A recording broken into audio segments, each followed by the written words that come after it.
Election meeting, i.e. the draft. The Chargers are on the board. This pick is originally the Oilers pick. They got it in the Lee Williams trade last year. The Chargers, who had a 4-12 season last year, would have picked a lot higher in the 6th spot.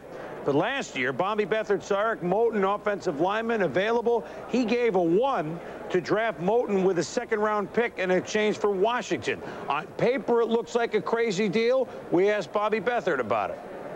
We got a lot of heat the day we did it, and we've been getting heat ever since. But the guard we picked, Eric Moten, was a starter all year, and he's going to be one of the real fine guards in the league. Now, I never would be one to look back and say we shouldn't have done it, because that's just not my nature. I think it was the thing. We had an opportunity to get a good football player then. He turned out to be a good football player, and we'll go on with it.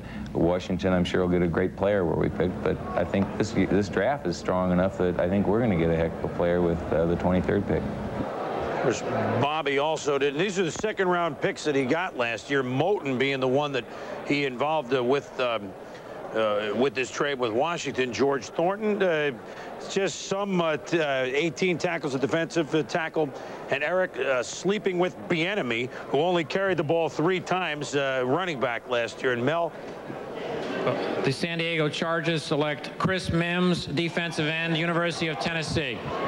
You could tell how quickly Paul Tagliabue moved up to the podium that was a short name. Mims. I got it, and he went right up to the podium. Chris Mims is an interesting story, Mel.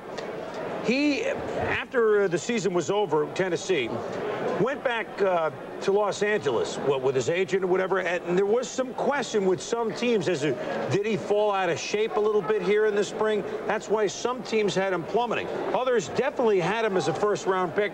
Obviously, San Diego saw the raw talent and wasn't scared off by the change. I like the pick. You can never have enough good pass rushers, and San Diego needs to be generating some more pressure, and Chris Mims is the ultimate outside sack artist. He's 260, 265. People didn't think 3-4 teams did not feel he was a 2-gap, 3-4 defensive end. But for the Chargers, it fit in well. I know Bobby Ross is very high on him, and you see a guy here just made plays. We talked about the guy opposite him, Chuck Smith. These guys are football players. There he is, number 93, bull rushing his way in, deflecting the ball away from Tommy Maddox. You can see him here stringing out the option, pursuing the play, recovering the fumble. Chris Mims, very active, very intense player who may be 260, but he plays bigger and he's productive. And you can't underestimate that at this point in the draft. A guy with his outside ability to get after the quarterback. The Chargers could throw him in with a guy like Grossman and the players they brought in last year, most notably George Thornton from Alabama, and really start to upgrade again. A front 7 that at one time, Joe, was a strength when they had Lee Williams. Well, we got 2 Tennessee players now gone in the 1st round, 2 from Stanford.